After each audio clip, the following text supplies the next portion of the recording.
Assalamualaikum Ananda sekalian. Apa kabar Ananda hari ini? Semoga Ananda selalu sehat walafiat. Hendaknya.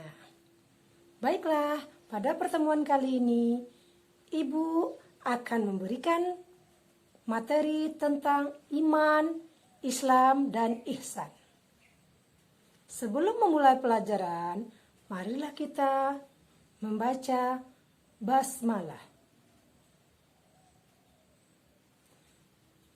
Kemudian mari tak lupa kita panjatkan puji syukur kehadirat Allah Subhanahu wa taala dan salawat kepada Nabi Muhammad sallallahu alaihi wasallam. Baiklah Ananda sekalian,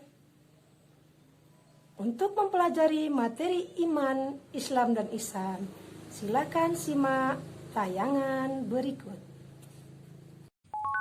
Assalamualaikum Ananda sekalian. Pada pertemuan kali ini, Ibu akan menjelaskan tentang iman, Islam, dan ihsan. Sebelum kita menjelaskan lebih lanjut, maka kita akan menerangkan dahulu tentang tujuan pembelajaran. Adapun tujuan pembelajaran berikut ialah menghayati nilai-nilai akidah Islam, menampilkan perilaku orang yang mengimani akidah Islam, menyajikan fakta dan fenomena kebenaran akidah Islam, menjelaskan pengertian iman, Islam, dan ihsan, menjelaskan hubungan iman, Islam, dan ihsan. Bu Desni sering membagi bubur kepada tetangga. Adik suka merajuk jika diajak mengaji. Rahmi sering tidak memakai jilbab keluar rumah padahal dia sudah balik. Peduli lingkungan, rajin membaca Al-Quran, sholat tepat waktu, berbakti kepada orang tua. Nah, bagaimana menurut anak ibu? Gambar yang tertera di layar merupakan refleksi dan permasalahan yang akan kita bahas pada materi kali ini. Selanjutnya, marilah kita lihat tayangan berikut.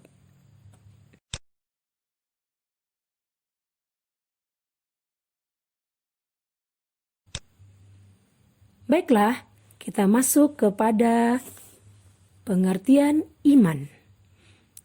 Iman menurut bahasa berarti percaya, sedangkan menurut istilah, iman itu adalah membenarkan dalam hati, mengucapkan dengan lisan, dan dilaksanakan dengan anggota badan atau perbuatan.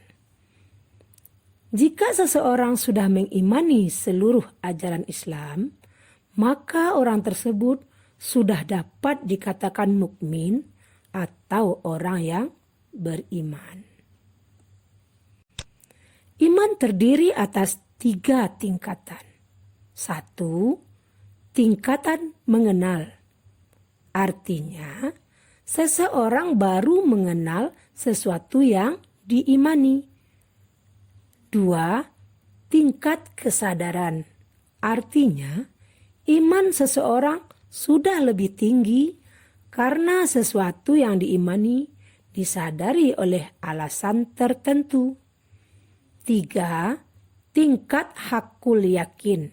Artinya, iman yang tertinggi, seseorang mengimani sesuatu tidak hanya mengetahui dengan alasan tertentu, tapi diikuti dengan ketaatan berserah diri kepada Allah Subhanahu wa ta'ala. Yang kedua, Islam. Islam secara bahasa berarti tunduk, patuh, menyerah diri, dan selamat. Sedangkan menurut istilah Islam, agama yang mengajarkan agar manusia tunduk, patuh, dan berserah diri sepenuhnya kepada Allah Subhanahu wa ta'ala. Ajaran Islam harus diyakini kebenarannya. Allah menjamin kebenaran tersebut. sebagaimana firman-Nya dalam surah Al-Imran ayat 19, yang artinya, sesungguhnya agama yang benar di sisi Allah adalah agama Islam. Sebagaimana sabda Rasulullah Sallallahu Alaihi Wasallam berikut, yang artinya, kabarkanlah kepadaku tentang Islam. Rasulullah Sallallahu Alaihi Wasallam menjawab, kesaksian bahwa tidak ada Tuhan yang berhak disembah selain Allah dan bahwa Muhammad adalah hamba dan utusannya, mendirikan sholat, menunaikan zakat, dan puasa Ramadan, serta haji ke Baitullah jika kamu mampu bepergian kepadanya. Hadis riwayat Bukhari. 3. Ihsan. Ihsan berasal dari bahasa Arab yang artinya adalah berbuat baik, berbakti atau mengabdikan diri, sedangkan menurut istilah, berbakti dan mengabdikan diri kepada Allah Subhanahu wa Ta'ala dengan dilandasi kesadaran dan keikhlasan. Berbakti kepada Allah Subhanahu wa Ta'ala yakni berbuat sesuatu yang bermanfaat bagi diri sendiri, sesama manusia, maupun bagi makhluk lain. Semua perbuatan itu dilakukan semata-mata karena Allah, seolah-olah orang yang melakukan perbuatan itu sedang berhadapan dengan Allah. Orang yang telah menerapkan hal ini disebut dengan muhsin. Hal ini terungkap dalam hadis Rasulullah Sallallahu Alaihi Wasallam, artinya, kabarkanlah kepadaku tentang ihsan itu. Beliau menjawab, kamu menyembah Allah seakan-akan kamu melihatnya, maka jika kamu tidak melihatnya, maka sesungguhnya Dia melihatmu. Dengan kata lain, dalam beribadah kita harus benar-benar ikhlas, khusyuk dan tunduk hanya kepada Allah. Ihsan ada 4 macam, yaitu 1. Ihsan terhadap Allah, 2. Ihsan terhadap diri sendiri, 3. Ihsan terhadap sesama manusia, 4. Ihsan terhadap makhluk lain, alam, lingkungan. Kemudian, hubungan iman, Islam, dan ihsan. Hubungan iman, Islam, dan ihsan tidak bisa dipisahkan satu dengan yang lain. Artinya, jika seseorang mengaku berakidah Islam sebagai Muslim, maka harus ada 3 unsur pokok ini di dalam dirinya, yaitu iman, Islam, dan ihsan. Ketiganya mempunyai hubungan yang sangat erat. Iman menekankan pada akidah dan keyakinan amal batin.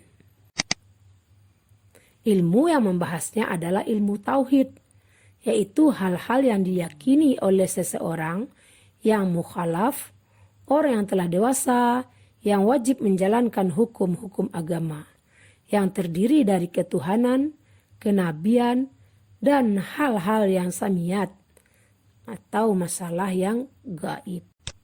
Islam lebih menekankan amal lahir, tindakan yang nyata sebagai bukti keimanannya. Ilmu yang membahasnya adalah ilmu fikih, yaitu ilmu tentang hukum-hukum syariat praktis yang diwajibkan Allah Subhanahu wa Ta'ala untuk dilaksanakan oleh kaum muslimin. Ihsan adalah perwujudan dari iman dan Islam seseorang, sekaligus sebagai cermin kadar iman dan Islam seseorang.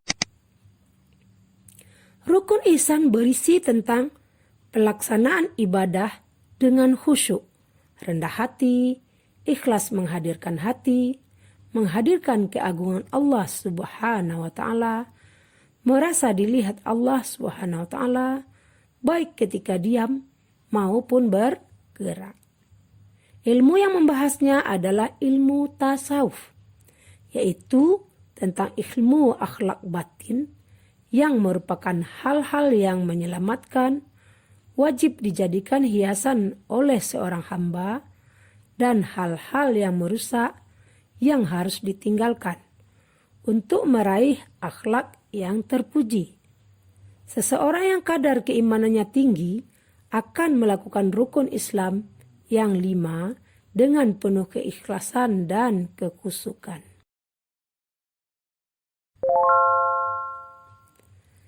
Semoga kita termasuk orang-orang yang senantiasa mendapat petunjuk dalam menjalankan akidah Islam secara utuh dan tanpa keraguan, dan akhirnya kita akan mendapatkan kebahagiaan hidup di dunia dan akhirat dalam naungan ridhonya. Demikianlah pembelajaran kali ini. Semoga bermanfaat dan dapat diamalkan dalam kehidupan sehari-hari. Sampai jumpa dengan Bu Desnilawati di video-video selanjutnya. Wabillahi taufiq wal hidayah. Wassalamualaikum warahmatullahi wabarakatuh.